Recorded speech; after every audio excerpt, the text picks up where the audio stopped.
Bienvenidas y bienvenidos a nuestro espacio de análisis.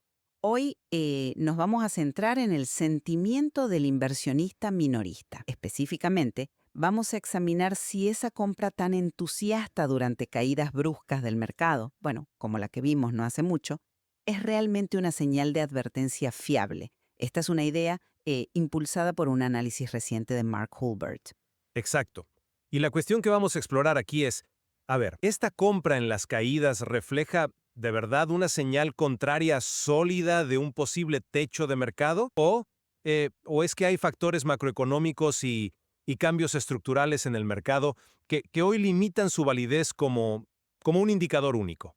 Bueno, desde mi lado, yo sostendré que este comportamiento, tal como sugiere el análisis histórico y el propio Hulbert, es efectivamente una señal contraria clásica, o sea, una advertencia potente de exceso de confianza en el mercado. Y yo argumentaré que, si bien el sentimiento es un factor de riesgo, eso es innegable, usarlo así de forma aislada para predecir un techo de mercado es una simplificación excesiva, una que ignora el contexto fundamental y estructural que me parece indispensable. Mira, desde mi perspectiva, ver a los inversionistas minoristas lanzarse a comprar masivamente justo cuando el Dow Jones sufre una caída, no sé, de 900 puntos, es un síntoma clarísimo de lo que la teoría contraria identifica como codicia, como complacencia. Históricamente, este tipo de euforia suele marcar picos de mercado y la evidencia apoya esta visión, ¿eh? Tenemos el índice de confianza comprar en las caídas de Robert Shiller. Este mide la disposición a comprar justo después de descensos y muestra que lecturas muy altas suelen preceder a peores rendimientos futuros del S&P 500. Ajá. Además, hay estudios sobre la actividad de usuarios en plataformas como Robinhood que sugieren que sus acciones más compradas justo en esos picos de actividad tienden en promedio a rendir por debajo del mercado. Es el eco del principio de Buffett: ser temeroso cuando otros son codiciosos. Vimos dinámicas parecidas antes del estallido de la burbuja.com en 2000 y bueno, también en la crisis financiera de 2007. Esta ausencia de miedo ante las caídas es para mí una señal de alerta histórica bastante clara. Entiendo perfectamente la lógica histórica de la teoría contraria y coincido en que el sentimiento es un componente del riesgo.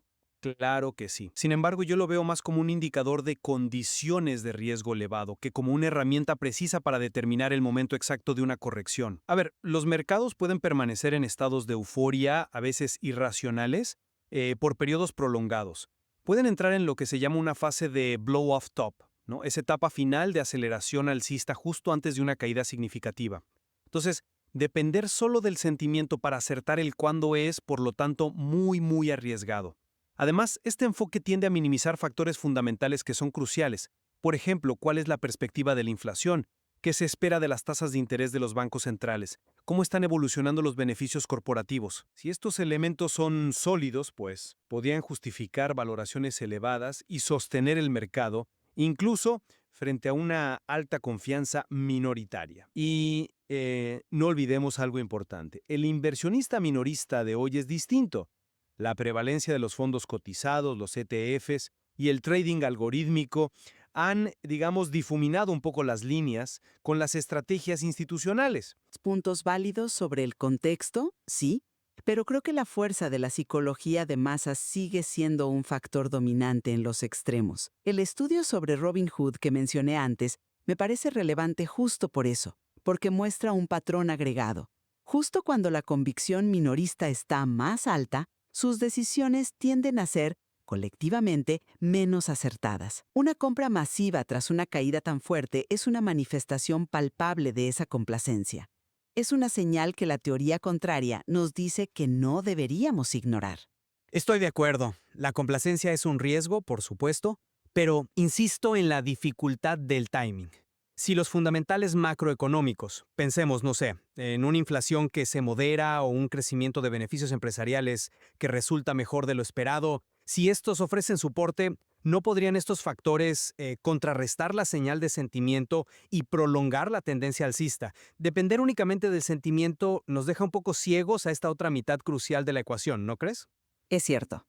Es cierto que el timing exacto es casi imposible de predecir, eso está claro. Pero el grado de optimismo que observamos, eso me parece la señal más potente. Cuando virtualmente desaparece el miedo a una caída abrupta y la reacción inmediata es comprarla sin dudar, bueno, eso sugiere que el combustible del optimismo, como lo llama Holbert, está cerca de agotarse. Simplemente, quedan menos compradores escépticos por convencer para que entren al mercado. Ahora, mencionas la acción masiva, pero ¿estamos totalmente seguros de quién está detrás de toda esa compra? Con la complejidad actual de los mercados, ¿no podría una parte significativa de ese volumen provenir de estrategias sistemáticas o incluso institucionales que operan con modelos cuantitativos?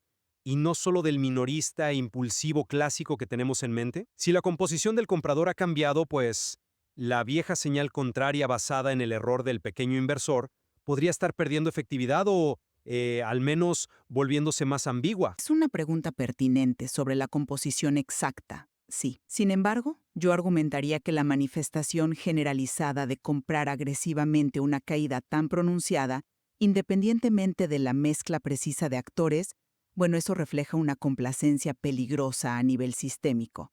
Esa ausencia colectiva de cautela es en sí misma el indicador clave de un entorno de riesgo elevado. Entonces, para concluir mi postura, considero que el análisis contrariano basado en el sentimiento, como el enfoque de Hulbert, sigue siendo una herramienta valiosa, especialmente como una llamada a la prudencia en momentos como este. La euforia actual, esa avidez por comprar las caídas, son señales que históricamente han precedido a correcciones importantes y sugieren un posible agotamiento del mercado alcista. Creo que es un buen momento para reevaluar la exposición al riesgo. Y yo, bueno, reitero mi visión, el sentimiento es una pieza importante del rompecabezas. Sí, un claro indicador de riesgo incrementado, sin duda. Pero no es una bola de cristal para predecir el futuro inmediato del mercado. El cuándo de una posible corrección sigue siendo incierto y va a depender de la interacción compleja entre este sentimiento, los datos macroeconómicos fundamentales y la propia estructura cambiante del mercado. ¿Es una señal para ser más cautelosos? Sí, por supuesto, pero no necesariamente para tomar decisiones drásticas sin considerar todo el panorama completo. En lo que sí parece que coincidimos es que este tipo de análisis, al menos, nos fuerza a reflexionar sobre el nivel de riesgo que estamos asumiendo. Múltiples ángulos: el sentimiento, los fundamentales, los aspectos técnicos. La prudencia, sobre todo cuando la euforia parece generalizada, pues siempre es una buena consejera. Queda mucho por analizar y entender en estos datos, me parece.